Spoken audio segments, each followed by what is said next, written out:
School छात्र छात्री आसी किछि गुरुत्वपूर्ण सूचना। बर्तमान जहाँ भी किछि नुआ अपडेट मिली समस्ते जानी रखिबा जरूरी।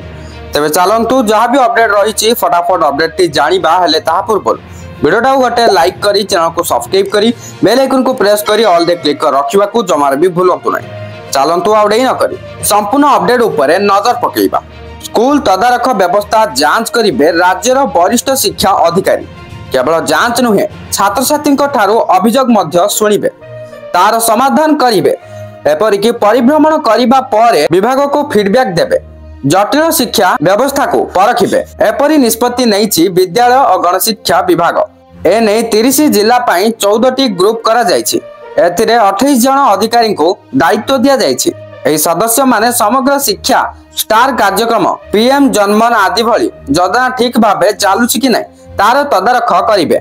पाठपढ़ा ठीक ठाक चली कि नहीं ताको मध्य जांच करिवे। आर्थिक स्थितिर समीक्षा मध्य करिवे। स्कूल परिभ्रमण समय प्रधान शिक्षकों सह आलोचना करिवे। एथिसह छात्र छात्री को पाठपढ़ा व्यवस्था बाबद पचारि बुझिबे। स्कूल परिचालना कमिटी सदस्य बीआरसीसी सीआरसीसी तृणमूल स्तर शिक्षा प्रशासक और अधिकारी आलोचना करिवे। विभिन्न समस्या विषय रे अवगत हेला परे यार समाधान पाई थिबा पदक्षेप संपर्क रे विभाग को जणाइबे। प्रत्येक टीम को 2 रु 3 जिलार तदारख दायित्व दिया जायछि। एथिरे असेपार वरिष्ठ अधिकारी समेत गणशिक्षा विभाग अधीन थिबा अन्य संस्थार अधिकारी माने रहिछन्ति। अधिकारी माने नोडाल ऑफिसर टीम को परिदर्शन समय सहयोग करिवे।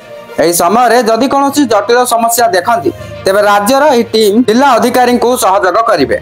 एही टीम 2 मास भितर परिदर्शन करिवे बोली वर्तमान सूचना मिली। जहाँ भी किछि नुआ अपडेट मिलतिला आपण मानकु जणाई सारली। वीडियोटा को शेयर करी समस्त पाखरे अपडेट को पहुंचाई दियंतु।